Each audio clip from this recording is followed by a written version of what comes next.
Komisi Pemberantasan Korupsi menetapkan 5 orang sebagai tersangka dalam kasus dugaan suap pengurangan nilai pajak di Kantor Pelayanan Pajak Madya Jakarta Utara.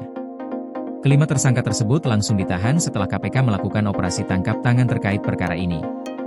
Kasus ini bermula ketika PT Wanatiara Persada melaporkan kewajiban pajak bumi dan bangunan untuk tahun pajak 2023 pada September 2025. Dalam proses pemeriksaan, tim pemeriksa dari KPP Madya Jakarta Utara menemukan adanya potensi kekurangan pembayaran pajak dengan nilai yang cukup besar.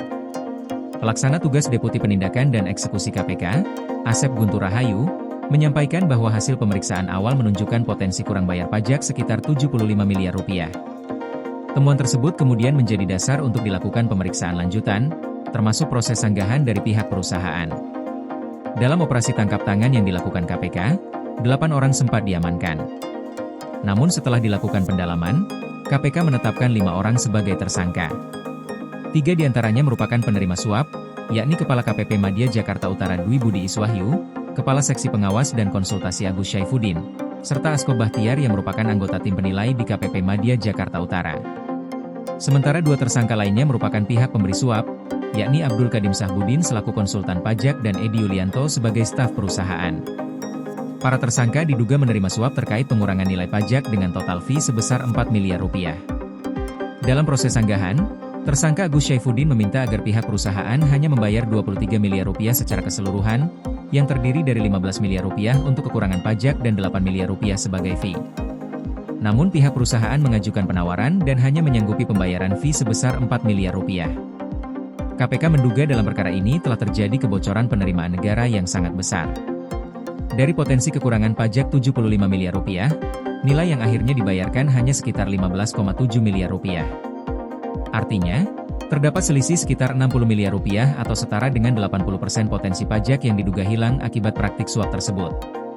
Pada Desember 2025, tim pemeriksa pajak menerbitkan surat pemberitahuan hasil pemeriksaan dengan nilai kekurangan pajak PT Wanatiara Persada sebesar 15,7 miliar rupiah. Sementara pembayaran fee 4 miliar rupiah dilakukan melalui skema kerja sama fiktif jasa konsultasi keuangan dengan perusahaan konsultan pajak. Dalam pengungkapan kasus ini, KPK juga menyita sejumlah barang bukti berupa uang tunai dan logam mulia dengan total nilai mencapai 6,38 miliar rupiah. Barang bukti tersebut terdiri dari uang tunai dalam rupiah, uang asing dalam pecahan dolar Singapura, serta logam mulia seberat 1,3 kg. Dalam konferensi pers, KPK tidak menampilkan para tersangka sebagaimana biasanya.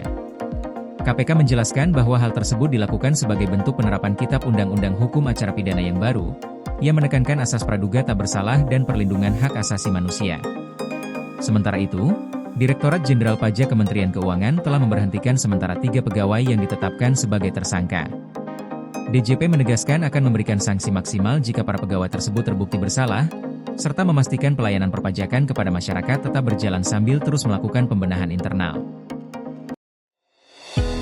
Koordinasi PLN dengan TNGL jelang Hari Kesaktian Pancasila, listrik terbangun, alam tetap lestari. Panen perdana garam Aceh. PLN hadirkan energi untuk UMKM di momen menyambut Hari Kesaktian Pancasila.